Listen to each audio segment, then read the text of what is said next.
ये होगा कि बहुत सारे लोग एकदम रातों रात ज़मीन पे आ जाएंगे, ये असर होता है। अच्छा, जब बहुत सारी अस्सलाम वालेकुम, नमस्ते, सत श्री अकाल। उम्मीद करता हूँ ठीक होंगे, खुश होंगे। दोस्तों जहाँ रहें खुश रहें, माँ बाप का ख्याल करें, क्योंकि माँ बाप हैं तो सभी कुछ है। दोस्तों आज की हमारी वीडियो है end of diesel cars in India. Nitin Gadkari hints and 10% tax on diesel engine. Okay, study IQ IAS, अब तैयारी हुई अफोर्डेबल। नमस्कार दोस्तों ट्रांसपोर्ट मिनिस्टर नितिन गडकरी जी के द्वारा एक ऐसा बयान आया जिसकी वजह से ऑटोमोबाइल इंडस्ट्री में भूचाल सा आ गया। बेसिकली नितिन गडकरी ये सजेस्ट कर रहे थे कि डीजल कार्स के ऊपर इतना ज्यादा टैक्स लगा दो कि वो अनअफोर्डेबल हो जाए, मतलब कोई उसको ले ही ना। तो ऑब्वियस सी बात है कि अगर डीजल कार नहीं बिकेगी तो इसका डायरेक्ट असर जो ऑटोमोबाइल कंपनीज हैं, जो कार मेकर्स हैं, उनके ऊपर आएगा। ये आप देख सकते हो, will increase tax so much you will find it difficult to sell. तो इसके बारे में आपको डिटेल से बताऊंगा यहां पर हालत क्या है। कहने का मतलब डीजल कार्स क्या पेट्रोल कार से कम बिक रही हैं, ज्यादा बिक रही हैं, परसेंटेज कितना घटा बढ़ा है, कौन सी कार मेकर सबसे ज्यादा डीजल कार बेचती है, यहां पर ईवी का सिचुएशन क्या है, वो सारी चीजें मैं आपके साथ डिस्कस करूंगा कि आखिरकार लोग डीजल को अब हेट क्यों करने लगे हैं। काफी कुछ जानने को है, चलिए आगे बढ़ते हैं। लेकिन उससे पहले ध्यान रखिएगा, आप में से जितने भी लोग यूपीएससी 2024 की प्रिपरेशन कर रहे हैं और एक ऐसा बैच चाहते हैं जिसमें प्रीलिम से लेकर इंटरव्यू तक की सारी तैयारी कराई जाए, तो यहां पर 16 सितंबर को डेट क्लोज हो जाएंगी हमारे एडमिशंस की तीनों बैचेस के अंदर। Just use the code Ankit live, comment section में इसका लिंक दिया हुआ है, वहां पर जाकर और आप इसके अंदर एनरोल करा पाओगे। और 2025 का जो लॉन्ग टर्म बैच है दोस्तों, वो भी 16 सितंबर से स्टार्ट हो रहा है। और इसके अलावा अगर आप एमसीक्यूज अटेम्प्ट करना चाहते हैं तो मेरे इंस्टा पेज पर जाइए, वहां पर स्टोरीज में जितने भी एमसीक्यूज हैं उसको आप अटेम्प्ट कर पाएंगे। चलिए शुरुआत करते हैं और सबसे पहले ये देखते हैं कि एग्जैक्टली हुआ क्या। देखिए, परसों की ही बात है, नितिन गडकरी जी एक इवेंट अटेंड करने गए थे और वहीं पर प्रेस से उन्होंने एक बात कह दी कि डीजल रन व्हीकल्स के ऊपर और ज्यादा टैक्स लगा दो। कहने का मतलब यह है कि उनका यह मानना था कि अगर इसी तरह देश के अंदर डीजल रन व्हीकल्स चलते रहे, जैसे डीजल रन जनरेटर हो गया, मतलब कोई भी ऐसी वस्तु जहां पर डीजल का इस्तेमाल किया जाता है, तो मैं यहां पर फाइनेंस मिनिस्टर को प्रपोज करूंगा कि वो 10% और जीएसटी लगा दें। वैसे मैं आपको बता दूं, सबसे ज्यादा जीएसटी अगर आप देखोगे इस समय तो वो आपका डीजल गाड़ियों पर ही लगता है, बहुत ज्यादा लगाया जाता है। तो फर्दर मैं यहां पर सजेस्ट करूंगा कि 10% टैक्स और लगा दिया जाए। तो जैसे ही यहां पर उनका बयान आता है, जो स्टॉक मार्केट के अंदर ऑटोमोबाइल के प्राइसेस हैं, मतलब ऑटोमोबाइल से रिलेटेड जितने कंपनीज हैं, मारुति सुजुकी, महिंद्रा महिंद्रा, ये सब के दाम अचानक से यहां पर गिर गए थे। तो ऑब्वियस सी बात है, इसका डायरेक्ट असर उनके सेल के ऊपर आने वाला था।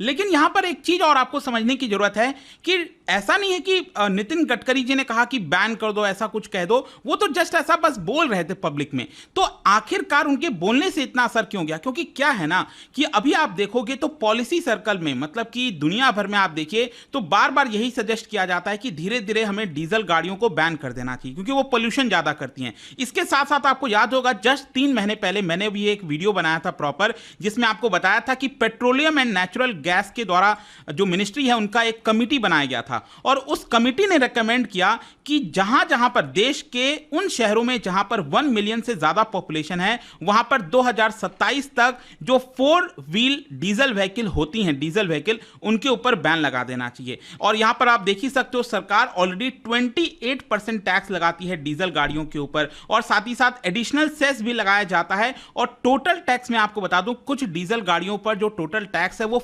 50% तक चला जाता है। सोच के देखिए, इतना ज्यादा कई बार टैक्स लगाया जाता है।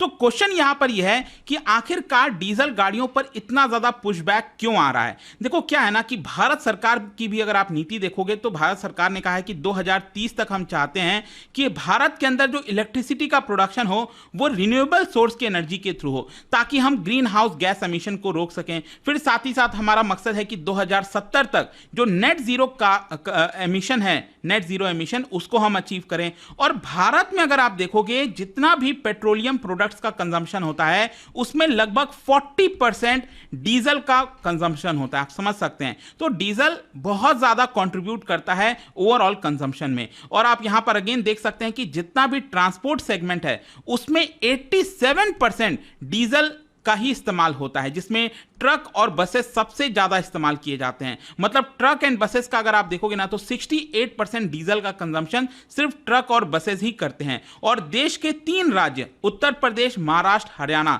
ये 3 राज्य अकेले 40% जितना भी डीजल सेल होता है उसका 40% कंजम्पशन ये 3 राज्य करते हैं। तो आई होप कि आपको कुछ आंकड़ा समझ में आया होगा। अब क्वेश्चन ये है कि डीजल रन कार्स का क्या हालत है भारत के अंदर। देखो मारुति सुजुकी की अगर हम बात करें तो इन्होंने 1 अप्रैल 2020 से जो डीजल गाड़ियां हैं उसको बनाना एक तरह से बंद कर दिया था, ठीक है। और उसका एक अलग कारण है क्योंकि वो आपको याद होगा ना, भारत स्टेज 4 से हम डायरेक्टली भारत स्टेज 6 पर चले गए थे।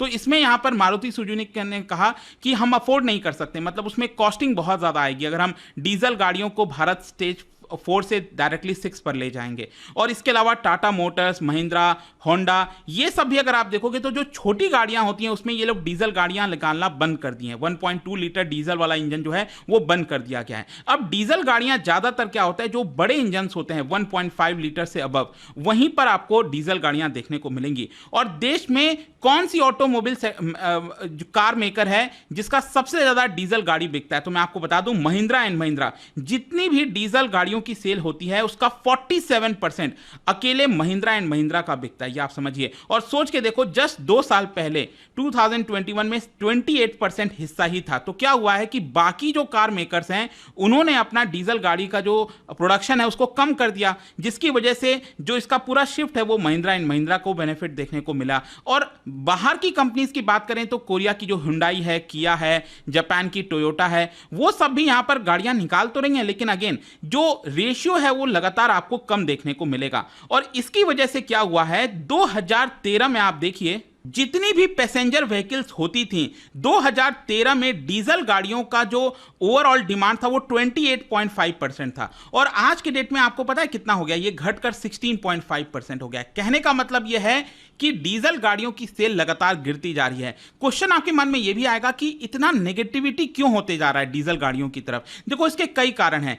एक तो डीजल गाड़ी में जो डीजल इंजन होता है उसमें कंप्रेशन रेशियो बहुत हाई होता है। कहने का मतलब यह है कि जैसे अगर मैं पेट्रोल की बात करूं, पेट्रोल गाड़ियों की, पेट्रोल इंजन की, तो उसका कंप्रेशन रेशियो लगभग 6 to 10 का होता है। और जो डीजल इंजन होता है उसका कंप्रेशन रेशियो लगभग 15 से 25 का होता है, जिसकी वजह से क्या है कि वो जो ऑक्साइड्स ऑफ नाइट्रोजन होते हैं ना, NOx, उसका एमिशन ज्यादा करती है और पोल्यूशन ज्यादा करती है। यह सबसे बड़ा ड्रॉबैक है डीजल इंजन का। और ग्लोबली क्या हुआ था आपको याद हो, 2015 में एक बहुत बड़ा स्कैंडल सामने आया था फॉक्सवैगन का। फॉक्सवैगन जो गाड़ियां आपने सुनाई होगा, जर्मन ऑटो कार मेकर है, उसमें एक बड़ी चीज सामने निकल कर आई थी। जब भी लैब टेस्टिंग वगैरह होती थी उसके इंजन की, डीजल इंजन की, तो वो लोग क्या करते थे, उसके अंदर जो एमिशन कंट्रोल है उसको एक्टिवेट कर देते थे। लेकिन जब उसी इंजन को गाड़ी में ये लोग लगाते थे फॉक्सवैगन की, तो वहां पर एक तरह से जो पोल्यूशन है वो कहीं ज्यादा होता था। मतलब टेस्टिंग में ये लोग जानबूझकर गलत दिखाते थे और यहां पर एक्चुअल रियलिटी में, रियल एनवायरनमेंट पे पोल्यूशन बहुत ज्यादा होता था। तो जिसकी वजह से धीरे धीरे नेगेटिव परसेप्शन बढ़ने लग गया और भारत में भी इसको लेकर काफी ज्यादा नेगेटिव परसेप्शन हो गया। और जैसा मैंने आपको बताया कि मारुति सुजुकी ने तो बंद इसीलिए कर दिया था क्योंकि सरकार का पहले प्लान था कि भारत स्टेज 4 से वो 5 पर जाएंगे, लेकिन सरकार ने भी निर्णय लिया कि नहीं, हम 5 पर नहीं जाएंगे, डायरेक्टली 6 पर जंप करेंगे ताकि और ज्यादा जो नॉर्म्स हैं पोल्यूशन से रिलेटेड उसको स्ट्रिक्ट किया जा सके। और कहीं ना कहीं ये भी दिमाग में था सरकार के कि अगर हम 6 पर जाते हैं तो यहां पर जो डीजल बनाने का जो खर्चा है ना, डीजल गाड़ियों बनाने का, वो काफी कॉस्टली हो जाएगा। तो ऑटोमोबाइल जो कार मेकर्स हैं वो धीरे धीरे ऑटोमेटिकली क्या करेंगे, डीजल गाड़ियों का प्रोडक्शन कम कर देंगे और वो पेट्रोल की तरफ जाएंगे, पेट्रोल, इलेक्ट्रिक व्हीकल, CNG, उस तरफ की तरफ ज्यादा जाएंगे। अब क्वेश्चन ये है कि अगर मान लो, अगर मैं कहता हूं कि सच में अगर डीजल इंजन के ऊपर, डीजल गाड़ियों के ऊपर टैक्स बढ़ जाता है तो उस केस में किस चीज के ऊपर इंपैक्ट आएगा। तो देखो यहां पर बेसिकली क्या है, अगर मैं सस्ते गाड़ियों की बात करूं और मिड रेंज के गाड़ियों की बात करूं तो वहां पर तो इंडियंस की चॉइस ज्यादातर पेट्रोल गाड़ी ही है। आज के डेट में आपने देखा होगा जो छोटी गाड़ियां और जो मिड सेगमेंट की गाड़ियां होती हैं तो उसमें ज्यादातर लोग पेट्रोल कार ही प्रीफर कर रहे हैं। लेकिन जो लग्जरी कार सेगमेंट में अगर आप देखोगे ना तो वहां पर आपको पिक्चर थोड़ा डिफरेंट देखने को मिलेगा। मैं आपको बताता हूं कैसे। 2021 में जो लग्जरी वाला डीजल वेरिएंट होता है उसका हिस्सा लगभग 31% था और ये 2023 में बढ़कर 33% हो गया। मतलब कहीं ना कहीं जब लग्जरी कार्स की तरफ लोग जाते हैं तब वहां पर डीजल इंजन प्रेफर करते हैं। और इसी की वजह से बताया जा रहा है कि अगर मान लो टैक्स बढ़ता भी है तो इसका असर जो है वो लग्जरी कार्स पर ज़्यादा आएगा। और इसीलिए आप देखोगे मर्सिडीज बेंज उनकी तरफ से भी यहाँ पर एक स्टेटमेंट आया था, रॉयटर्स के अंदर छपा था, उसमें बोला कि अगर ऐसा होता है तो कहीं ना कहीं उनको काफ़ी प्रॉब्लम होगी अपनी गाड़ियाँ बेचने में और उसको टाइम लग जाएगा, उसको सुधारने में टाइम लग जाएगा। और इसके अलावा भी अगर आप देखिए प्राइवेट टैक्सीज, मतलब कि जो टैक्सी की अगर हम बात करेंगे ना तो उसमें भी डीजल ही प्रेफर किया जाता है ज़्यादातर। वैसे तो शहरों वगैरह में आप देखोगे दिल्ली वगैरह साइड में तो उबर ओला ये सब जहां पर भी आपको सीएनजी गाड़ियां ही देखने को मिलती है, कंपलसरी कर दिया गया है। लेकिन जो इंटर स्टेट वाली जो एक स्टेट से दूसरे स्टेट में जो जाती हैं, लॉन्ग डिस्टेंस पर जाती हैं गाड़ियां, उसमें आपको डीजल गाड़ियां ज्यादा देखने को मिलेंगी। तो ओवरऑल कहने का मतलब यह है मेरा कि अगर डीजल कार्स के ऊपर टैक्स बढ़ता भी है तो उसका असर लग्जरी कार्स के ऊपर आएगा, जो टैक्सीज हैं उसके ऊपर आएगा, और जो ट्रक वगैरह हो गए वहां पर जो मैन्युफैक्चरर्स हैं उनके ऊपर ज्यादा असर देखने को मिलेगा। खैर यहां पर एक और चीज मैं मेंशन करना चाहता हूं, नितिन गडकरी का जब यह बयान आया ना उसके जस्ट बाद में जिस तरह से ऑटोमोबाइल इंडस्ट्री में एक हलचल देखने को मिली, इसको देखते हुए नितिन गडकरी जी ने इसको क्लैरिफाई भी किया। देखो नितिन गडकरी जी ये कह रहे थे, देखिए मैं तो यहां पर चाहता हूं कि लोग क्लीनर फ्यूल का ज्यादा इस्तेमाल करें, डीजल व्हीकल वगैरह थोड़ा सा ज्यादा पोल्यूशन करती हैं, तो ऐसा नहीं है कि यहां पर टैक्स बढ़ाने को लेकर कोई कंसिडरेशन हो रहा है, वो तो मैंने जस्ट ऐसा बोल दिया था। तो नितिन गडकरी जी ने ऐसा कहा कि ऐसा कोई प्रस्ताव नहीं है। खैर जाने से पहले यहां पर मैं ईवी की भी बात करना चाहता हूं कि देश में क्या ईवी इलेक्ट्रिक व्हीकल बहुत तेजी से बढ़ रहा है। देखो चीजें तो इंप्रूव हुई हैं, काफी हद तक इलेक्ट्रिक व्हीकल्स लोग सोच तो रहे हैं इसके बारे में, लेकिन अभी भी बहुत लंबा डिस्टेंस है जो तय करना है। मैं आपको बताता हूं कैसे। 2.4% ही जितनी गाड़ियां सेल होती है ना आज के डेट में भारत में, उसका 2.4% ही आपका इलेक्ट्रिक व्हीकल की गाड़ियां सेल होती हैं। और सरकार का एम है कि 2030 तक ये परसेंटेज बढ़ाकर 30% कर दिया जाए। तो क्या ऐसा पॉसिबल है तब तक? और इसके अलावा टाटा मोटर्स तो सबसे बड़ा प्लेयर है ही है इलेक्ट्रिक व्हीकल में भारत के अंदर, और टेस्ला भी बातचीत चल रही है, अभी भी कई सारे इश्यूज हैं जो सुलझाना बाकी है। देखते हैं आगे क्या होता है, बट आई होप कि इस वीडियो से आपको काफी कुछ जानने को मिला होगा। जाने से पहले एक इंटरेस्टिंग क्वेश्चन, क्या बता सकते हो Reserve Bank of India is bound to maintain a reserve against the note issue whatever may be the amount, मतलब जो भी नोट इशू किया जाता है रिजर्व बैंक ऑफ इंडिया के द्वारा, उससे रिलेटेड कुछ एक रिजर्व मेंटेन करना होता है खुद अपने पास रिजर्व बैंक ऑफ इंडिया को। तो ये जो सिस्टम है उसको हम क्या बोलते हैं? इसका राइट आंसर आप सबको पता है, मेरे इंस्टाग्राम पर तो मिलेगा ही, वहां पर अगर आप नहीं हो कोई बात नहीं, टेलीग्राम से ले सकते हैं इसका सही उत्तर। मैं कई सारे जो एमसीक्यूज हैं वो यहाँ पर स्टोरीज में डाल दिया करता हूँ। बाकी अगर आपको पीडीएफ चाहिए तो जी जनाब, नितिन गडकरी जी का मेन मुद्दा पोल्यूशन से खात्मा इंडिया, एक पुरसुकून, एक खुशगवार ऑक्सीजन पब्लिक को देना, इनका मेन मकसद ये है। लेकिन ये है कि एकदम अगर किसी चीज़ पे बहुत ज़्यादा पाबंदी या बैन लगा दिया जाता है तो बहुत ज़्यादा नेगेटिव असर आते हैं।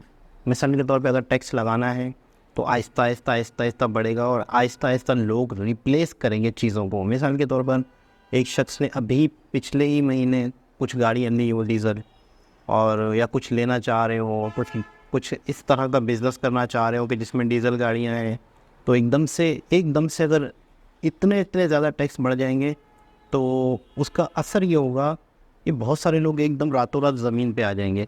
यह असर होता है। अच्छा, जब बहुत सारी कंपनीज ने डीजल गाड़ियाँ बनाना बंद कर दी तो महिंद्रा को उसका फ़ायदा हुआ। जीप्स वगैरह मेरे ख्याल में ज़्यादातर डीजल होती हैं, बड़ी गाड़ियाँ डीजल होती हैं, लोडिंग गाड़ियाँ यानी जो इधर से उधर सामान ढोती हैं वो ज़्यादातर डीजल गाड़ियाँ होती हैं। तो ये सिर्फ सजेशन है नितिन गडकरी जी की जानिब से, जिन्होंने ये मुद्दा, ये मिशन उठाया हुआ है कि किसी भी तरीके से ना सिर्फ डीजल बल्कि पेट्रोल से भी इस मुल्क की जान छुड़ानी है। और आत्मनिर्भर भारत हर हवाले से, एनर्जी के हवाले से भी उन्होंने तो बाकायदा किसानों की जानिब से, मतलब है कि एनर्जी निकलवानी है किसानों से, ऊर्जा दाता, अन्नदाता के साथ साथ उनको ऊर्जा दाता भी बनाना है। तो देखते हैं इन फ्यूचर इस पे क्या होता है। लेकिन ये है कि 2030 का मैंने सुना है कि जापान में शायद पेट्रोल गाड़ियाँ ख़त्म हो जाएंगी, डीजल गाड़ियाँ तो शायद वहाँ होंगी भी नहीं, और या होंगी भी सही तो, लेकिन इन फ्यूचर मैंने सुना है 2030 तक में जापान में ये गाड़ियाँ ख़त्म हो जाएंगी। तो देखते हैं, हमारे यहाँ पे तकरीबन बड़ी गाड़ियाँ सारी डीजल गाड़ियाँ ही, और तकरीबन हमारे यहाँ पे जितनी भी गाड़ियाँ चल रही होती हैं उनके नाम जो लिखे होते हैं वो सारे के सारे जापानी में लिखे होते हैं। तो जापानी गाड़ियाँ ही हमारे यहाँ यूज़ होती हैं, क्योंकि हमने तो कोई ट्रक या कोई मज़दा या कोई कुछ मज़दा, एक मज़दा है, ट्रक है और सुजुकी है, ये सारी चीज़ें हमारे यहाँ यूज़ होती हैं। उनके नाम टोटल जापानी बंदों के या जापानी कंपनियों के नाम ही साफ दिखते हैं और बाकायदा जापानी लैंग्वेज में भी लिखा होता है। जितनी भी गाड़ियाँ आती है लोडिंग, उनमें जापानी लैंग्वेज ही लिखी होती है हमारे यहाँ। तो दोबारा किसी और के साथ आपसे मुलाकात होगी, जब तक के लिए अल्लाह हाफ़िज़।